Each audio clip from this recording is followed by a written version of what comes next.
मेरा नाम मुकुंद दवे है, बेरोजगार हूँ। आपने बोला है कि जो इस्लाम कबूल करता है उससे हज़ारों गुना माफ़ हो जाता है, मगर मेरे हिसाब से सबका मालिक एक है और एक मालिक होते हुए किसको ये नज़र से देखता है और किसको वो नज़र से देखता है। हिंदुओं को माफ़ नहीं करेगा और जो इस्लाम धर्म स्वीकार करता है उसको माफ़ कर देगा। ये कौन सा ऊपर वाले का कानून है जो मेरी समझ में नहीं आ रहा है। बहुत अच्छा सवाल, बहुत अच्छा सवाल। मालिक एक तो सारे इंसानों के लिए अदल भी एक होता है। बहुत अच्छा सवाल, बहुत अहम सवाल। भाई का सवाल है कि ये किधर क्या मुसलमानों को माफ़ करता है, हिंदू को नहीं माफ़ करता है।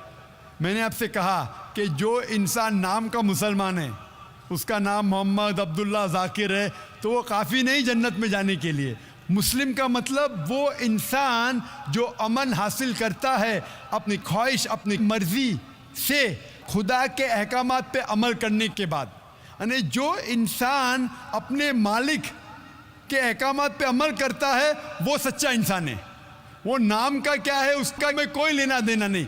यहाँ मैं कह रहा हूँ कि जो इंसान अल्लाह के अलावा किसी के साथ शिर्क कर रहा था, आज शिर्क करना छोड़ दिया, आज उसके गुनाह माफ़ होंगे। चाहे कोई भी हो, आप भी अगर कहते कि मैं शिर्क करना छोड़ दूंगा, अल्लाह के अलावा किसी और की इबादत नहीं करूँगा, जो हिंदू मज़हब की किताब में लिखा है, और मैं मानूंगा आखिरी पैगंबर मोहम्मद सल्लल्लाहु अलैहि वसल्लम में, चाहे आप ईसाई है, चाहे आप हिंदू है, चाहे आप यहूदी है, आज आप अगर अपने मालिक का कहना मानेंगे तो आपका मालिक आपको माफ़ करेगा। लेकिन अगर आप कहेंगे मेरा मालिक एक, लेकिन मालिक का कहना नहीं मानेंगे तो मालिक कैसा माफ़ करेगा। मिसाल के तौर पे एक एग्जामिनेशन होता है, टीचर सारे तालिब इल्म के लिए बराबर है। टीचर एक साल के लिए सारे तालिब इल्म, सारे स्टूडेंट्स को सिखाता है, बराबर। लेकिन एग्जामिनेशन में जो टीचर पूरे साल भर सिखाता है, जो तालिब इल्म वो टीचर के सिखाए मुताबिक एग्जामिनेशन पेपर में लिखता है वो पास हो जाएगा। जो तालिब इल्म टीचर जो सिखाता है उसके खिलाफ काम करता है तो टीचर क्या उसको पास करेगा? चाहे वो हिंदू, मुस्लिम हो, ईसाई हो, जो टीचर सिखाता है उसके ऊपर वो तालिब इल्म उसके मुताबिक इम्तिहान देता है, वो पास होगा। आपका मालिक, हमारा मालिक एक है। सारी किताबों में लिखा है, हिंदू मज़हब की किताब में, यहूद मज़हब की किताब में, ईसाई मज़हब की किताब में, इस्लाम मज़हब की किताब में, सिख मज़हब की किताब में कि मालिक एक है।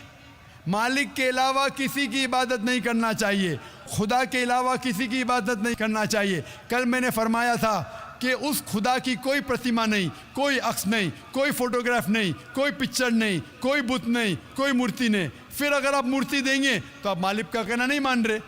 तो अगर आप मालिक का कहना मानेंगे, आपका नाम कुछ भी हो, मोहन हो, कुछ भी हो, शंकर हो या अब्दुल्ला हो, अगर आप मालिक का कहना मानेंगे तो आप सचमुच उस मालिक के बंदे हैं।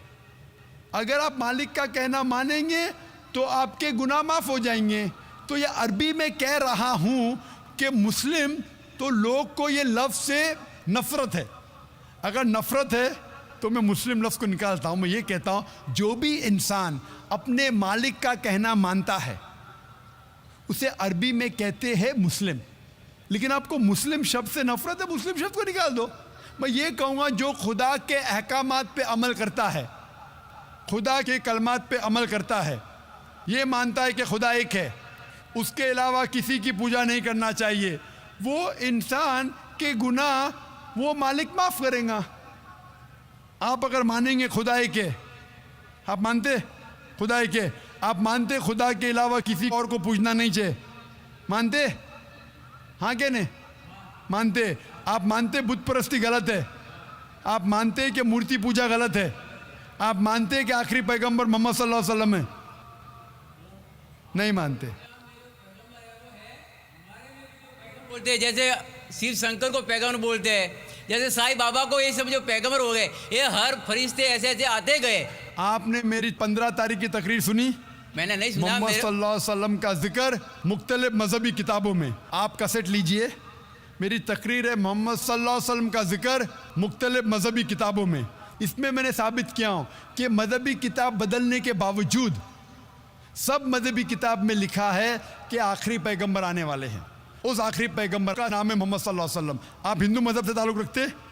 हिंदू मजहब की किताब में लिखा है, भविष्य पुराना पर्व 3 खंड 3 अध्याय 3 श्लोका 5 से 8 में लिखा है भविष्यवाणी मोहम्मद सल्लल्लाहु अलैहि वसल्लम की। आप पढ़ेंगे भविष्य पुराना पर्व 3 खंड 3 अध्याय 3 श्लोका 10 से 27 में मोहम्मद सल्लल्लाहु अलैहि वसल्लम का जिक्र है। आप कुंटब सुक्ता पढ़िए, अथर्वा वेद में लिखा है, किताब number 20 him number 127 shloka number 1 से 14 में लिखा है मोहम्मद सल्लल्लाहु अलैहि वसल्लम के बारे में। आप पढ़िए अथर्वा वेद किताब नंबर 20 अध्याय नंबर 21 श्लोका नंबर 6 और 7 में मोहम्मद सल्लल्लाहु अलैहि वसल्लम का जिक्र है। मोहम्मद सल्लल्लाहु अलैहि वसल्लम का जिक्र है साम वेद में अहमद जैसा, साम वेद उत्तर चिक मंत्रा नंबर 1500 लिखा है। यजुर्वेद में अध्याय नंबर 31 श्लोका नंबर 18 में।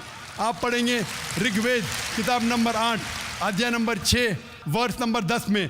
आप अगर पढ़ेंगे अथर्वा वेद किताब नंबर 8 अध्याय नंबर 5 श्लोका नंबर 16 में मोहम्मद सल्लल्लाहु अलैहि वसल्लम के बारे में अहमद लिखा है। अथर्वा वेद किताब नंबर 20 हिम नंबर 126 वर्ष नंबर 14 में कई जगह लिखा है नाराशंसा। नाराशंसा मतलब वो आदमी जो प्रशंसा के लायक है। इसका अरबी में तर्जुमा होता है मोहम्मद। मोहम्मद सल्लल्लाहु अलैहि वसल्लम का नाम से जिक्र है हिंदू मज़हब की कई किताब में। ऋग्वेद किताब number 1 hymn number 13 verse number 3, Rigveda किताब number 1 hymn number 18 verse number 9, Rigveda book number 1 hymn number 106 verse number 4, Rigveda book number 1 hymn number 142 verse number 3, Rigveda book number 2 hymn number 3 verse number 2, Rigveda book number 5 hymn number 5 verse number 2, Rigveda book number 7 hymn number 2 verse number 2, Rigveda book number 10 hymn number 64 verse number 3, Rigveda book number 10 hymn number 182 verse number 2,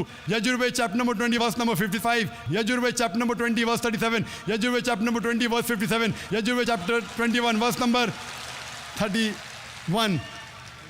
मैं सिर्फ हवाले दे सकता हूँ आपकी किताबों में से सिर्फ घंटों तक, जिसमें लिखा है मोहम्मद सल्लल्लाहु अलैहि वसल्लम आखिरी पैगंबर है। आज जो इस्लाम कबूल कर रहे हैं उनको ये समझाओ कि इस्लाम धर्म क्या है। उनको वो समझ में, मेरे भी समझ में नहीं आ रहा था इस्लाम बोलते किसको है। आपने कहा कि जो लोग इस्लाम कबूल कर रहे हो उन्हें समझाओ इस्लाम धर्म क्या है। आप नहीं समझे, वो लोग समझे इसलिए तो इस्लाम कबूल किए। आप भी समझेंगे तो आप भी कबूल करेंगे। ये 10 रोज़ा कॉन्फ्रेंस जो था, हमारा मकसद था बताने के लिए सारे इंसानों को इस्लाम क्या है। ये मीडिया जो इस्लाम को पेश कर रही है, ये तोड़ मड़ोड़ के पेश कर रही है। हमारा मकसद ही था बताने के लिए सारे इंसानों को इस्लाम क्या है। अगर आप इस्लाम को नहीं अब तक जाने तो बेशक कबूल मत करो। जब भी पहचान लेंगे इस्लाम को तो इंशाअल्लाह आप भी शहादत देंगे। मेरी दुआ है अल्लाह सुब्हानहू व तआला से, उस मालिक से, कि आपको हिदायत दे कि आप ये माने कि अल्लाह एक है, अल्लाह के अलावा कोई माबूद नहीं, और मोहम्मद सल्लल्लाहु अलैहि वसल्लम आखिरी पैगंबर है। मैं कहूँगा वॉलंटियर से कि आपको मेरी DVD दे, मोहम्मद सल्लल्लाहु अलैहि वसल्लम का जिक्र मुख्तलिफ मजहबी किताबों में, उसमें सारे हवाले हैं। और एक खुसूसन तकरीर है मोहम्मद सल्लल्लाहु अलैहि वसल्लम का जिक्र हिंदू मजहबी किताब में, सिर्फ हिंदू मजहब में।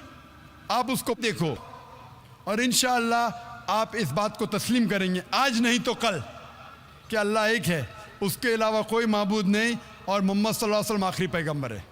Hope the answers the question. जी दोस्तों, जैसे कि आप लोगों ने आज की वीडियो देखी, तो दोस्तों उम्मीद करता हूँ कि वीडियो आपको पसंद भी आई होगी। जैसे कि डॉक्टर साहब ने बहुत बेहतरीन जवाब दिया है कि जब तक हम अल्लाह ताला ने हमें जो किताब नाजिल की है, हम उसके अहकामात पर अमल नहीं करेंगे, तो अगर हम कलमा नहीं पढ़ेंगे, शहादत नहीं देंगे, तो हमें अल्लाह ताला क्यों माफ़ करेगा।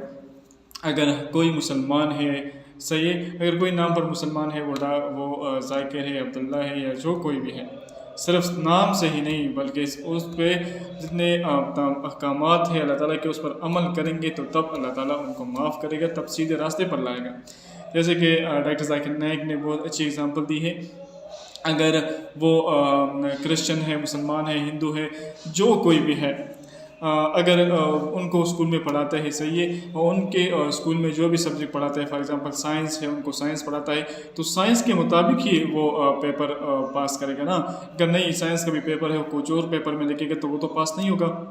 तो इस तरह अल्लाह ताला ने अपने जो अहकामात नाजिल किए हैं, तो हम उस पर अमल करेंगे तो तब हमें अल्लाह ताला माफ़ करेगा।